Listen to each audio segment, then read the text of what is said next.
호TV와 한국사마천학회가 여러분들에게 제공하는 중국 전문 채널입니다. 좀 알자 중국. 유튜브 채널로는 호TV와 김영수의 좀 알자 중국으로 검색하시면 되겠습니다. 좀 알자 중국은 중국에 대한 전반적인 이해의 깊이를 더하자, 좀 깊게 이해해보자. 다양성은 말할 것도 없고요. 그래서 중국 전반에 대한 오프라인 강좌와 그 다음에 온라인을 통해 가지고 다양한 컨텐츠를 가지고 여러분들을 만나고 있습니다. 지금은 여러분들에게 좀 알고 좀 알자 고사성어를 전해드리고 있어요. 가로 시작되는 고사성어 계속해서 전해드립니다. 7번째 가담항어라고 하는 네 글자입니다. 길거리 이야기다 그런 이야기입니다. 길거리하고 골목 이야기다 라는 얘기입니다. 가짜는 길거리고 항자는 골목이라는 뜻이거든요. 그러니까 길거리에서 떠들고 골목에서 떠드는 이야기, 길거리 골목에 떠도는 말, 유언비어를 생각하시면 되겠어요. 한서 예문지를 비롯해서 여러 컨텐츠에 나오는 유명한 사자성어 중에 하나입니다. 공자님은 논어에서 제자들에게 도청도설이라고 하는 네 글자를 또 언급을 하시기도 했어요. 마찬가지로 길도자 덜을 청자잖아요. 그래서 길에서 듣고 길에서 얘기한다. 그런 얘기, 길에서 떠드는 이야기란 얘기죠. 길거리나 골목에서 나오는 이야기, 또 거기서 주워들은 이야기니까 뭐 근거가 없지 않습니까? 그래서 근거와 신빙성이 없는 말을 비유할 때 가담항어라고도 합니다. 우리가 친구들 사이에서 그런 얘기 많이 하잖아요. 막 친구가 어떤 이야기를 열심히 떠들고 나면은 못 믿겠으면 뭐라고 합니까? 너 그거 어디서 들었냐? 너 길에서 주워 들었지? 그런 얘기 하잖아요. 그죠? 딱 그겁니다. 너 길거리에서 주워 들었지? 그런 얘기 한다.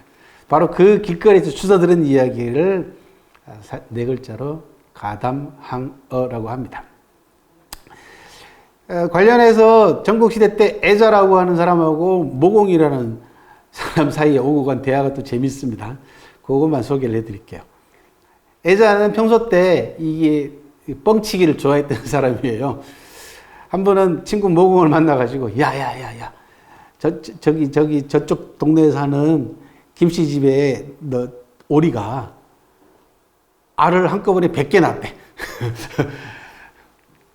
그 모공이라는 사람이 그게 믿겠어요?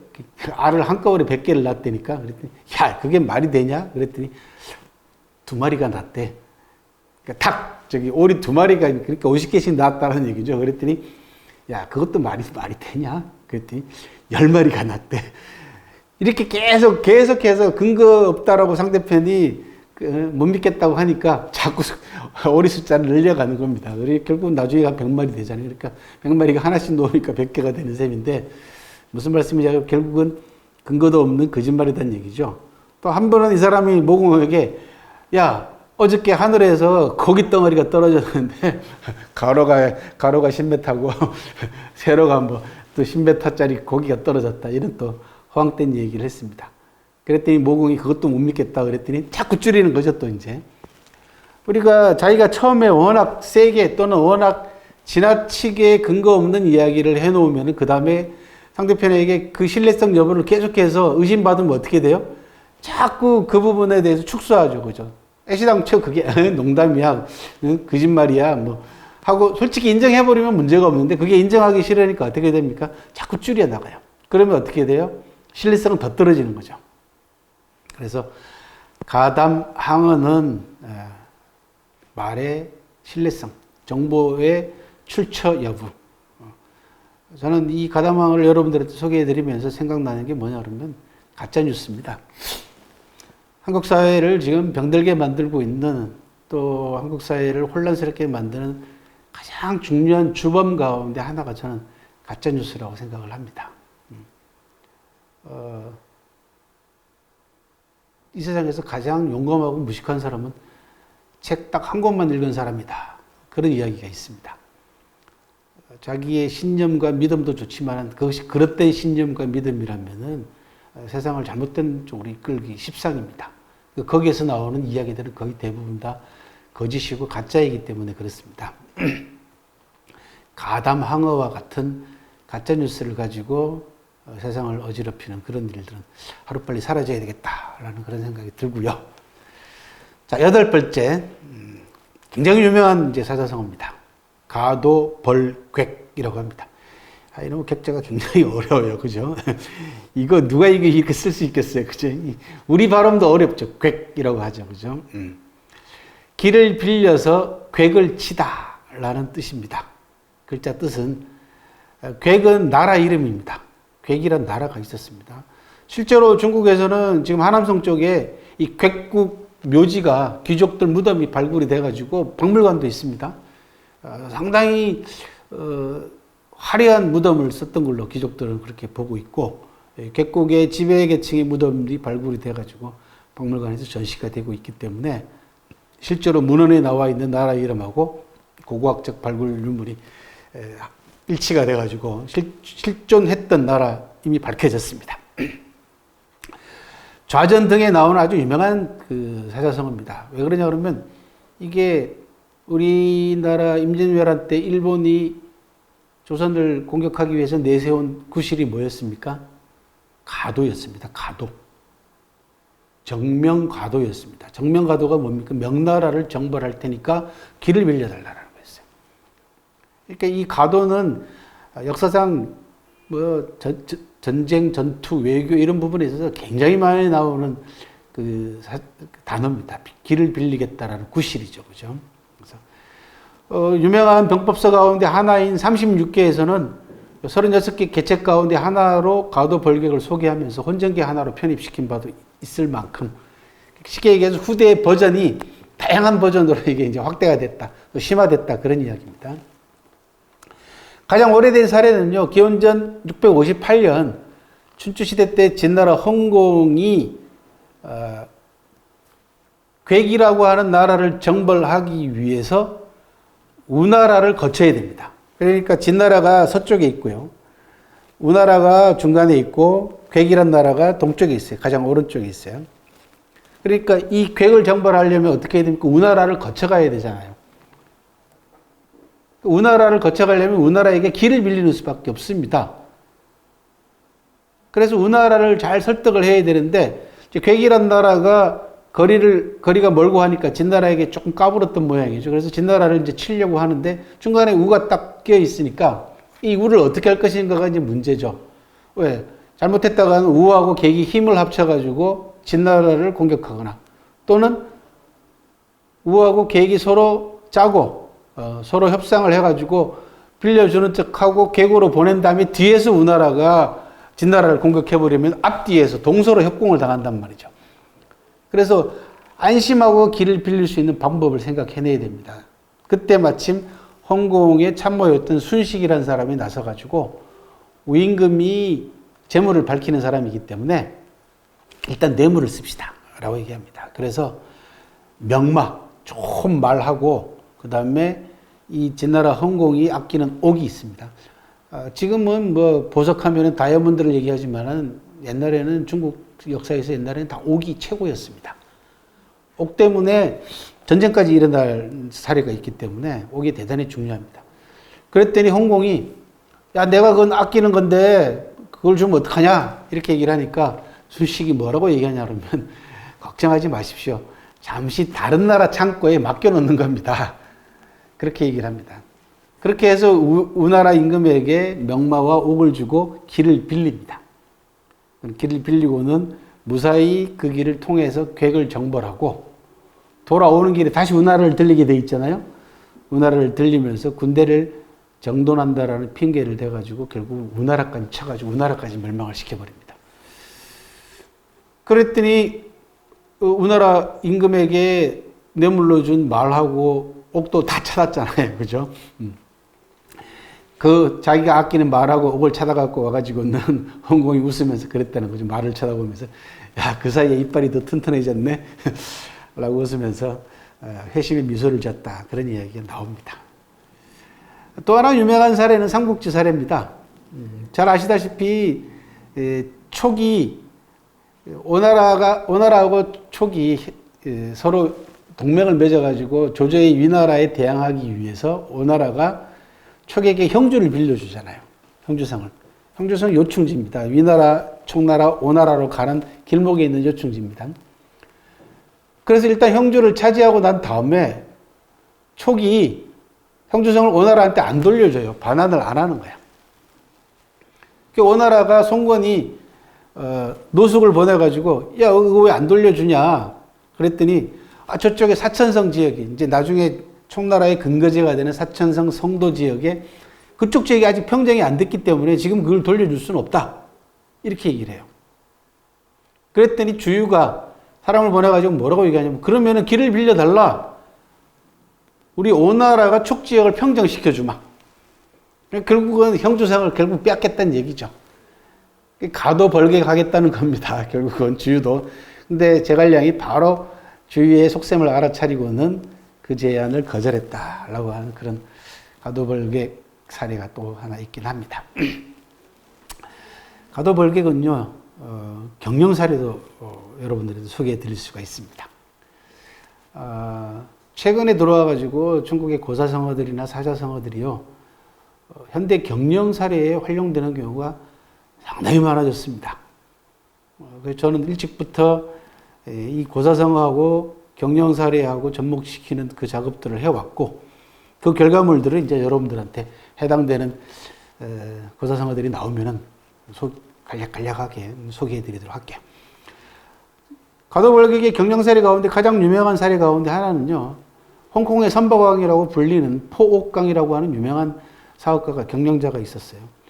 홍콩과 싱가포르를 중심으로 해가지고 활약했던 화교 상인들 가운데 가장 유명한 사람, 여러분들도 잘 아시죠? 이가성이라고, 리자청이라고 하는 유명한 사업가가 있고요. 여기 리자청은 지금 몇 년 전에 이제 90세가 넘은 고령임에도 불구하고 아직까지 건재하고요. 경영 일선에는 물러났습니다만은 포옥강은 리자청보다는 포옥강은 빠오이강이라고 합니다. 중국 말로는. 포옥강은 리자청보다 10년 정도 연상이고 91년에 세상을 떠났습니다.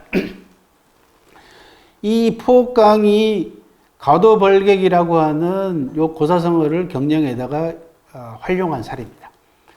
포옥강은 선박왕입니다. 그러니까 선박을 구입해서 물건들을 전 세계로 수송해주는, 그리고 그 수송비를 받는 그 사업으로 큰 성공을 거둔 인물이거든요. 근데 포옥강이라는 사람은 어떤 경영 전략을 취했냐 그러면 호황기 때 사업이 잘 나갈 때 선박을 통한 물자 수송비를 깎아줍니다. 고객들에게. 인하시켜준 거죠. 그랬더니 고객들이 포옥강에 대해서 신뢰를 가질 수밖에 없지 않습니까? 그때 포옥강이 뭘 제안을 하냐 그러면 자기 고객사들과 함께 신용 보증을 앞세워가지고 은행들에게, 금융권에게 대출을 받아가지고 선박을 더 많이 확보한 겁니다. 그러니까 가도벌객에서 가도에 해당되는 건 뭐냐면 금융권입니다. 금융권에게 선박 구입비를 대출을 받음으로써 길을 갖다가 빌려놨죠.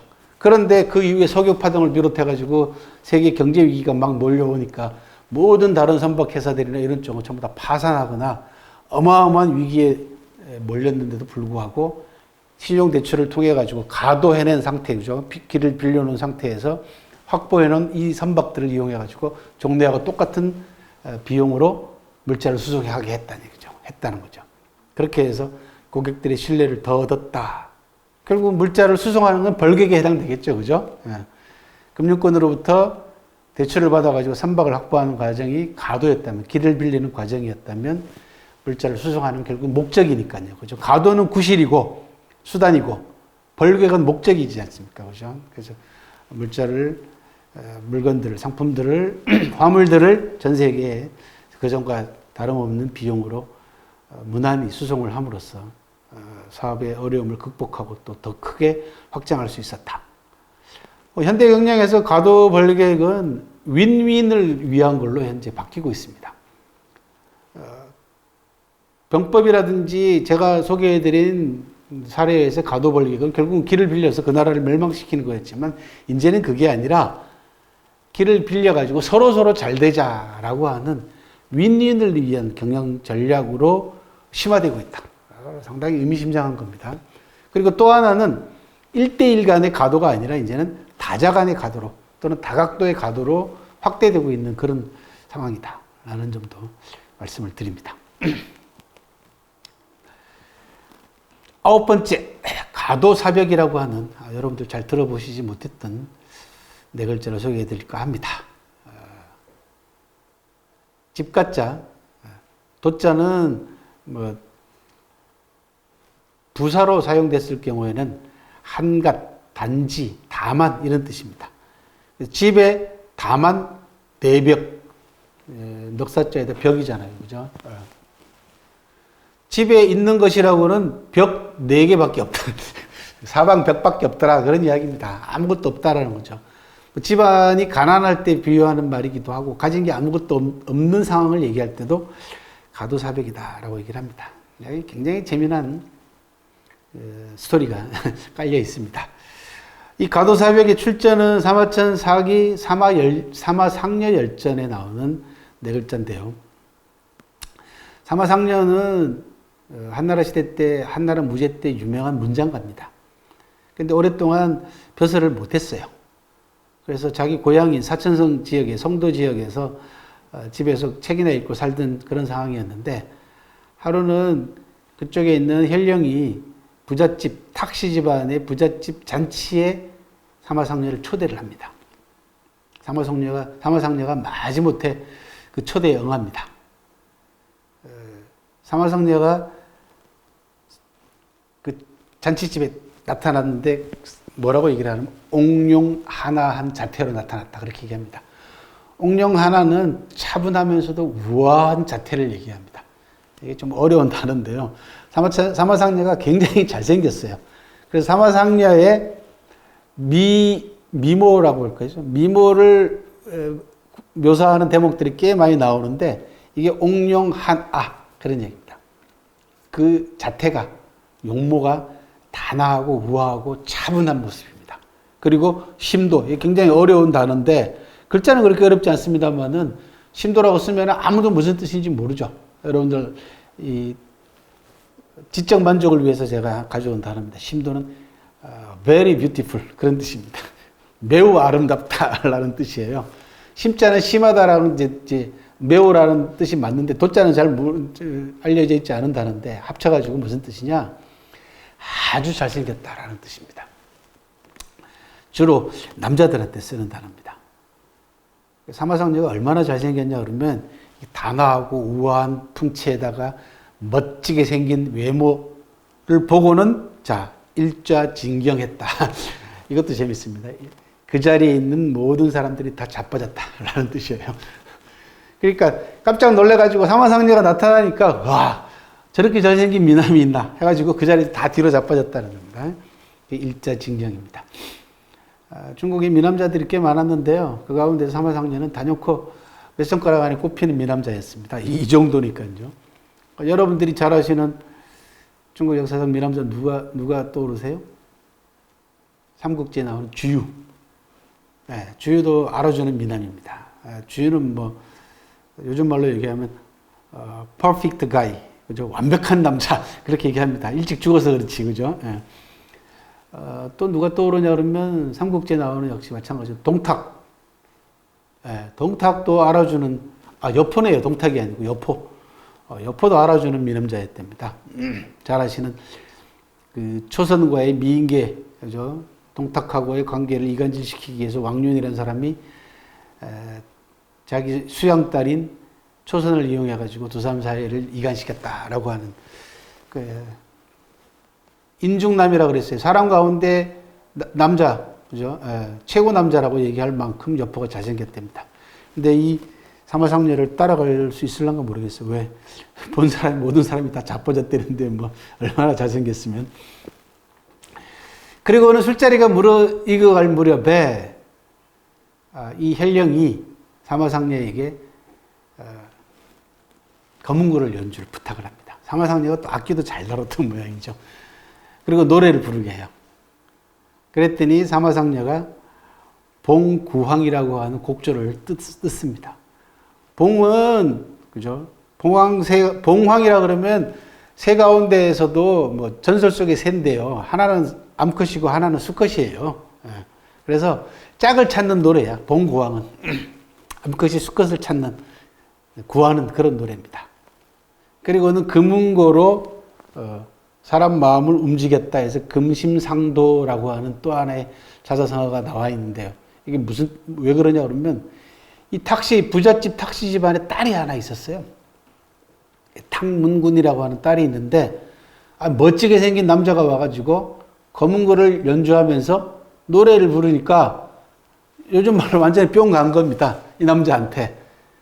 사마상녀가 그러니까 제가 볼 때는 사마상녀하고 이 헬령이 짜고 일부러 이 탁문군의 마음을 움직이려고 서로 미리 안배를 한 것 같아요. 탁문군이 사마상녀의 풍채와 이 노래 그다음에 음악 악기 연주에 홀딱 반해가지고 연주가 끝나고 난 다음에 자기 하녀를 보내가지고 징표를 주면서 나하고 좀 만납시다 이렇게 됐어요. 두 사람이 만나가지고 한눈에 반해가지고 서로 한눈에 반해가지고 그날로 야반도주합니다. 이건 로미오와 줄리엣보다도 더 심한 러브 스토리예요. 처음 만나가지고 한눈에 반해가지고 둘이 도망 나와요. 가출을 합니다. 야반도주를 해서 탁문군이 사마상녀 집으로 갑니다. 집으로 갔더니 글쎄 그 집에 있는 거라고는 벽 4개밖에 없더라는 겁니다. 멋진 남자라서 쫓아갔는데 가서 보니까 아무것도 없더라는 얘기죠. 근데 이 탁문군은 그 사업가 집안 딸내미답게 자기가 가져온 폐물이며 마차를 전부 다 처분해가지고 우물을 파가지고 술 장사를 했습니다. 그리고 사마상녀도 소매 걷어붙이고 옷 걷어붙이고 술시중 들고 술 나르고 그렇게 해서 두 사람이 신혼을 보냈다라고 하는 아주 재미난 러브스토리가 있고 그 러브스토리 가운데 한 대목에 사마상녀의 생활 좋게 얘기하면 청빈한 생활이죠. 그죠? 아무것도 없으니까. 현실적으로 얘기하면 정말 아무것도 가진 것 없는 빈털터리 가도 사벽이라고 하는 사자성어였습니다. 놀라운 사실은요. 사마상녀는 총각이었고요. 탁문군은 과부였습니다. 돌싱이었어요. 2200년 전에 남자 간의 러브스토리도 상당히 대단히 현대적이죠. 그죠? 상당히 자유분방합니다. 가도 사벽이었습니다.